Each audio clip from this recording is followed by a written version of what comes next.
ሁል ጊዜም ስትጸልዩ ለንስሐ ሞት አብቃኝ እያላችሁ ጸልዩ። እጅግ ትልቅ ጸሎት ነው። ንስሐ ገብቼ እንድሞት አድርገኝ ማለት ነው። እኔ እኮ ሁል ጊዜ ንስሐ እንግባ የምላችሁ እኮ ሞት አታላይ ስለሆነ ነው። ሁል ጊዜ እንቁረብ የምላችሁ እኮ ሞት ሌባ ስለሆነ ነው። ድንገት የሚዘርፈን አሁን ቤተ ክርስቲያን ሄደን እንሞታለን ብለን እናውቃለን? አረ በፍጹም። እኛ ሞት ያለ የሚመስለን መኪና ላይ ስንወጣ ነው። ሞት ያለ የሚመስለን ጦር ሜዳ ነው። ግን ሞት ሁላችንም በጭንቅላታችን ተሸክመነው የምንዞር ሌባ ነው። አንድ ቀን ሳናውቀው ሳንነቃ ይዘርፈናል። እስካሁን ድረስ ንስሐ ያልገባን ሰዎች ወንጌሉም አያስተምረን፣ የመምህራኑንም ድምፅ አንስማው። እንደው ሌላው ቢቀር የአረርቲ ማርያም ሞት አያስተምረንም? ቤተ ክርስቲያን ሊያከብሩ ሄዶ በዚያው መቅረት። ከነዚያ ውስጥ እኮ ቡና ተፈልቶ የሚጠብቃቸው ሰዎች ይኖራሉ። ግን ሞት ሌባ ነው፣ በዚያው አስቀራቸው። ስለዚህ ሁላችንም ነገ ዛሬ ሳንል ንስሐ ገብተን ቅዱስ ሥጋውንና ክቡር ደሙን እንቀበል። ሁላችንንም አምላካችን ለንስሐ ሞት ያብቃን። ሁላችሁ ኮመንት ላይ ለንስሐ ሞት ያብቃኝ እያላችሁ ጻፉ። ማንም ሳይጽፍ እንዳይሄድ ቪዲዮውን 5 ጊዜ ኮፒ ሊንክና ሼር እያደረጋችሁ ለሁሉም አዳርሱልኝ። ላይክ አድርጉ። ቤቱን እስከዛሬ ፎሎ ካላደረጋችሁ የመደመር ምልክቷን እየተጫናችሁ ፎሎ አድርጉ። እወዳችኋለሁ። ክብር በሉልኝ። ሁላችንንም ለንስሐ ሞት ያብቃን። በጣም የሚያሳዝን ዜና በዚህ ሰዓት ሰምተናል። ዕውቋ ተወዳጇ ተጫዋቿ አርቲስት ፍሬሕይወት ባህሩ ከዚህ ዓለም በሞት መለየቷን ሰምቻለሁ። እጅግ በጣም የምወዳት እጅግ በጣም የማከብራት እጅግ በጣም ተግባቢ እጅግ የሰው ፍቅር ያላት እናት ነበረችና በቅርቡም አብረን እንግዲህ በአንድ ስራ ላይ ተገናኝተን ብዙ ተጨዋውተን ነበረ። እንግዲህ እግዚአብሔር አልፈቀደም ከዚህ ዓለም በሞት መለየቷን ሰምቻለሁ። ነፍስ ይማር። ለቤተሰቦቿ መጽናናትን እመኛለሁ። እንዲሁም ለመላው የጥበብ አፍቃሪያን በሙሉም እንደዚሁ መጽናናትን እመኛለሁ።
ታገቢኛለሽ የሚባል ጥያቄ በቤተ ክርስቲያን አስተምሮ የለም።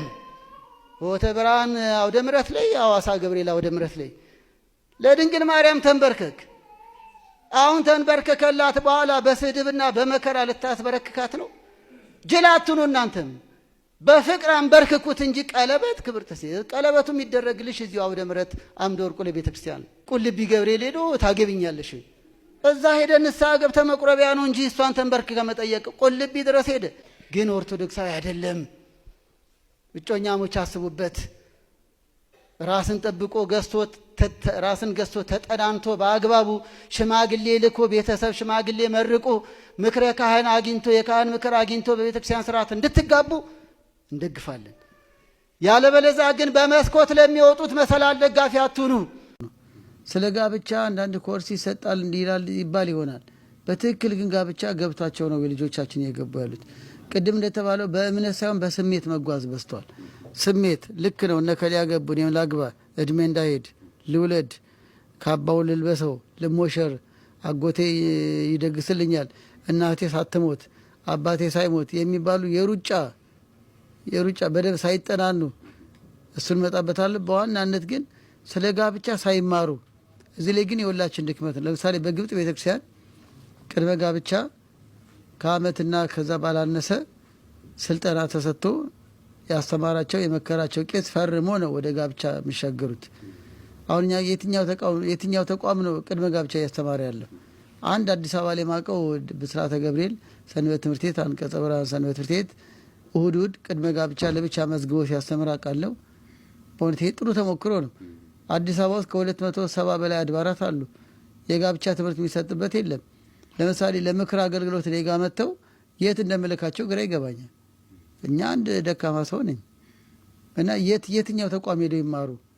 ምንም በቃ ስለ መጠናናት ማያውቁ፣ ስለ ስርዓተ ጋብቻ ማያውቁ፣ ግን ለጋብቻ 2 ወር ቀረን ብለው ይመጣሉ። የት እንደምንልካቸው ግራ ይገባናል። እንደ በቃ ዩቲዩብ አዳምጡ፣ የከሌን ትምህርት አዳምጡ እንላለን ቢብስብን። እናም እኛም አልሰራንም፣ ማህበራትም ሰንበት ትምህርት ቤትም ንስሐ አባቶችም በእውነት ከሆነ ቅድመ ጋብቻ ልጆቻችን ላይ ቁጭ አድርገን የቅድመ ጋብቻ ትምህርት ይሄ ነው፣ ራሳችሁን ገና ከመተጫጨቱ ጀምሮ ዘመዳሞች ናችሁ ወይ፣ እድሜያችሁ ተቀራራቢ ነው ወይ፣ የመሳሰለውን ብዙ ጉዳይ እኮ አለ። እናም ከቅድመ ጋብቻ ጀምሮ ፍትሐ ነገሥት አንቀጽ 4 ያለውን ተንትነን አስረድተናሉ። ስለዚህ መጀመሪያው አለመማር ነው። ሁለተኛው በአግባቡ ሳይተዋወቁ መግባት ነው። ሳይተዋወቁ በደንብ ምንነት ሰው መቼም ተጠምቶ አያልቅም። ሆኖም ግን ጠባዩን፣ ፍላጎቱን፣ ጠባዩን፣ ፍላጎቷን ስላላቸው ነገር በደንብ አውቀው የሚገባል። ለዚህ ነው ከተጋቡ በኋላ እንዲነበርክ እንዴ እንዲነበርሽ እንዴ ከመቼ ጀምሮ ነው እንዲሆንከው ይላሉ። ድሮም እኮ እንደዛ ነበርስ። በጣም የሚገርመው አንዳንድ ገጠመኝ ላይ ለምሳሌ ከፍተኛ የአልኮል ጠጭ እንደሆነ ሳታውቅ ያገባቸዋለች።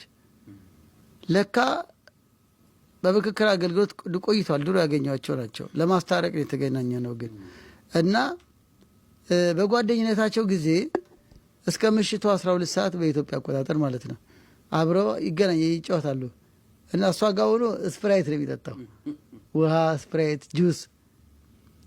ከዛ ሰፈሯ የሸኛትና ለካ ከምሽቱ 1 ሰዓት ጀምሮ እስከ ሚድናይት አጅሬው የመጠጥ አይነት አይቀረውም።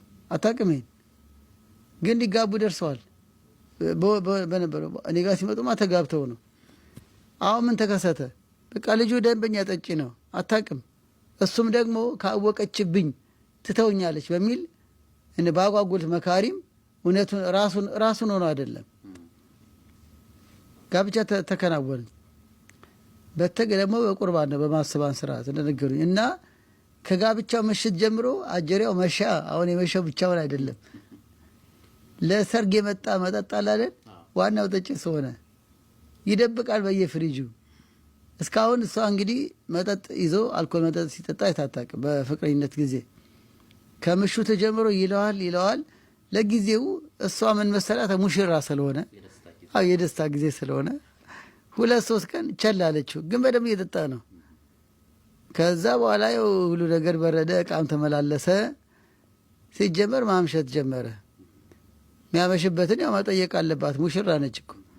ሲጠቅ ለካ አችሬ በጣም ሱስ አለበት እና እየሰከረ መምጣት ጀመረ። እንዲሁም እና እኔ እኮ እንዲህ መሆንን አላቅም ከመቼ ጀምሮ ነው ትላለች ሙሽሪት። ጉዳዩን አላወቀች እሷ። ከመቼ ጀምሮ ነው እንዲሆንከው?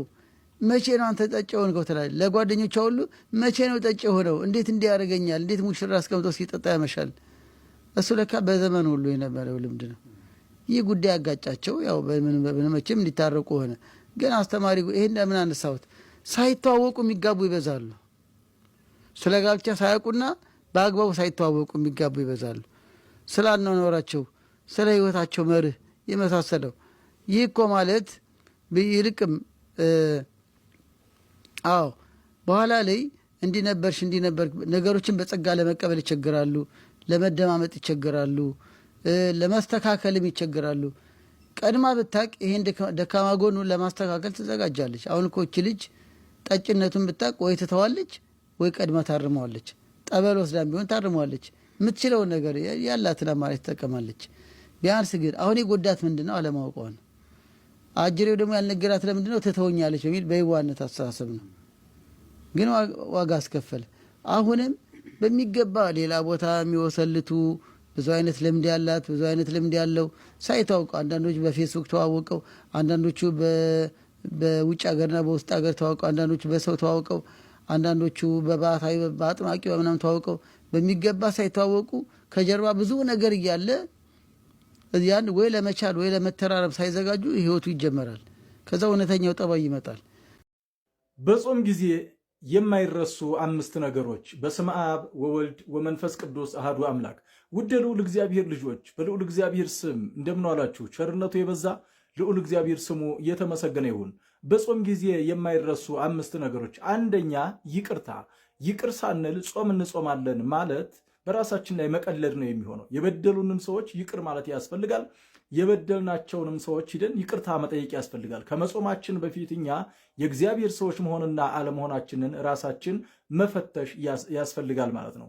ነገር ግን በቂም በበቀል በሌላም ተንኮል ሆነን እንጾማለን እንጸልያለን ስንል ዋጋችን እንዳያንስ ብዙ ደክመን ጥቂት ዋጋ እንዳናገኝ ጥንቃቄ ማድረግ ያስፈልጋል ማለት ነው። ስለዚህ የመጀመሪያው ነገር ይቅርታ መጠየቅ ያስፈልጋል። የበደሉንንም ሰዎች ደግሞ ይቅር ለእግዚአብሔር ማለት ያስፈልጋል። የለም ይቅር አልልም የሞተችው እናት የተነስታ ብትመጣም እንኳን ከእሷ ጋር አልነጋገርም እያል ከእግዚአብሔር ጋር ለመነጋገር መሰለፍ ደግሞ ይሄ ራስን ማታለል ነው ማለት ነው።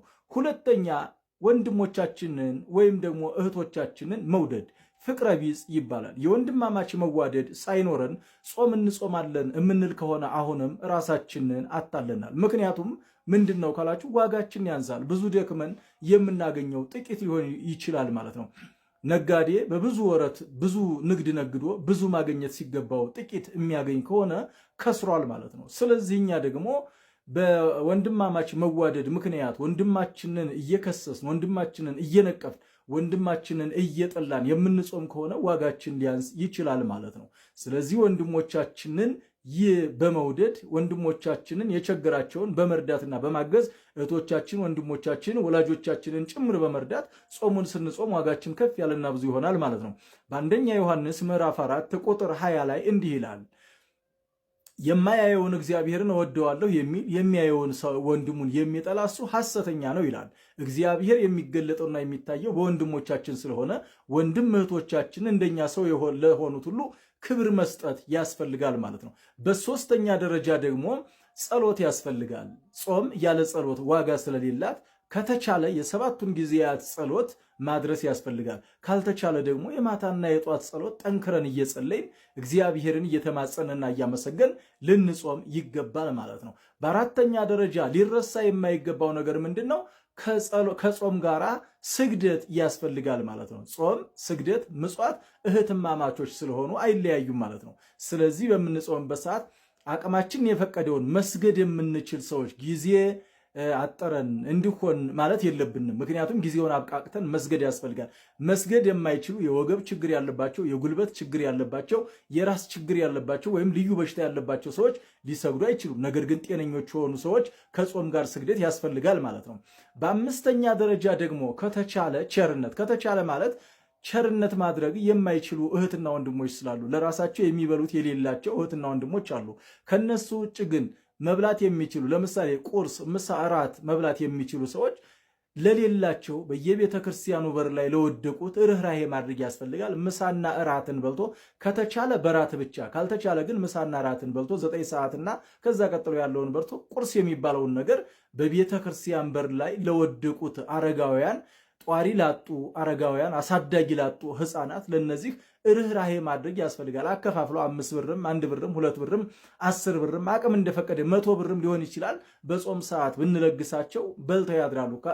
ከሆነ ደግሞ ዳቦም ሆነ እንጀራ ቁርስ አድርገን ይዘን ሂደን እጃቸው ላይ ብናደርግላቸው በጾም ሰዓት እኛ አስቀድሰን ወደ ቤታችን ስንገባ እነዚህ ሰዎች አስቀድሰው የሚሄዱበት ቦታ ስለሌላቸው እነዚህን መደገፍ ለእግዚአብሔር ማድረግ ስለሆነ ይህንን ባለመርሳት ጾሙን እንድንጾም ላለው የልዑል እግዚአብሔር ቸርነት አይለየን። እመቤታችን የቅድስት ድንግል ማርያም ጾም ጾመ ፍልሰታ ችግራችንን የምንፈታባት ልመናችንን የምናገኝባት እንደዚሁም ደግሞ ከክፉ በቀር ፍላጎታችን የሚሟላበት ሀገራችን ኢትዮጵያ ሰላም የምትሆንባት ያድርግልን። ወስብሐት ለእግዚአብሔር ወለወላዲቱ ድንግል ወለመስቀሉ ክቡር። ይቆየን።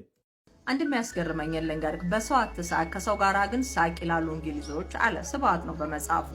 የስብሐትን መጽሐፍ ሳነብ አንድ ነገር ስለገረመኝ ነው። በአንድ ወቅት የዩጎዝላቪያው ማርሻል ቲቶ ኢትዮጵያን ለመጎብኘት ወደ ኢትዮጵያ ይመጣል። ጃንሆይ አገሩን ሁሉ አስጎብኝተው ሲጨርሱና ሲሰናበታቸው እንዲህ ይላቸዋል፣ ሁሉ ነገር መልካም ነው፣ ነገር ግን በጣም ብዙ ሰው መንገድ ላይ ይሸናል ብሏቸው ይሄዳል። እቺ ነገር ጃንሆይን ሳትከነክናቸው የቀረች አይመስለኝም።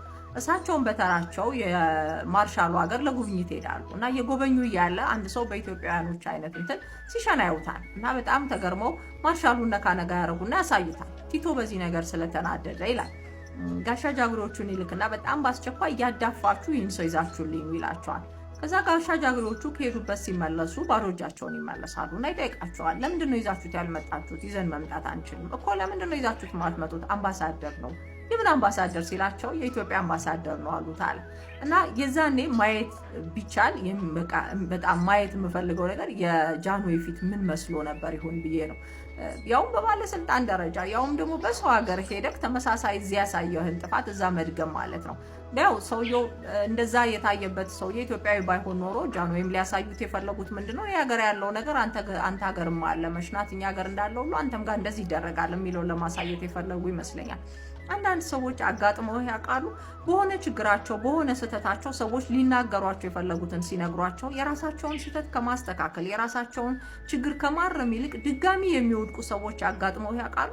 የሆነ ቦታ ላይ የነገርካቸውን ስህተት አንተ ጋር መጥተው ማግኘት ይፈልጋሉና ያንን ስህተት እኔም ጋር አለ፣ ያንተም ስህተት ተመሳሳይ ነው፣ እኔ ጋር ያለው ውድቀት አንተም ጋር ያለው ውድቀት ተመሳሳይ ነው የሚለውን ነገር ለማሳየት የሚለፉትን መልፋት ምናልባት የራሳቸውን ውድቀት ለማስተካከል የሚለፉ አይመስለኝምና ሁሌ ከሰው ልጆች ትልቁ ችግራችን ምንድነው? የኔ ስህተት ብቻ አይደለም የዓለም ስህተት ነው የሚለውን ነገር ለማሳየት እንሞክራለን። በነገራችን ላይ ነገሮች የዓለም ስህተትም ቢሆን ስህተትነታቸውን አያርሙም። ስለዚህ የሚሻለው ነገር ያጋጠመንን እላያችን ላይ ሰዎች ሊያሳዩን የሞከረውን ክፍተቶቻችንን ስህተቶቻችንን ለመሸፈን መሞከር እንጂ አንዳንድ የሌሎች ጉዶችን ለማውጣት ባደረግነው ጥረት ልክ ከወደቅነው በላይ እንዳንወድቅ ብዬ ስለምፈራ ነው።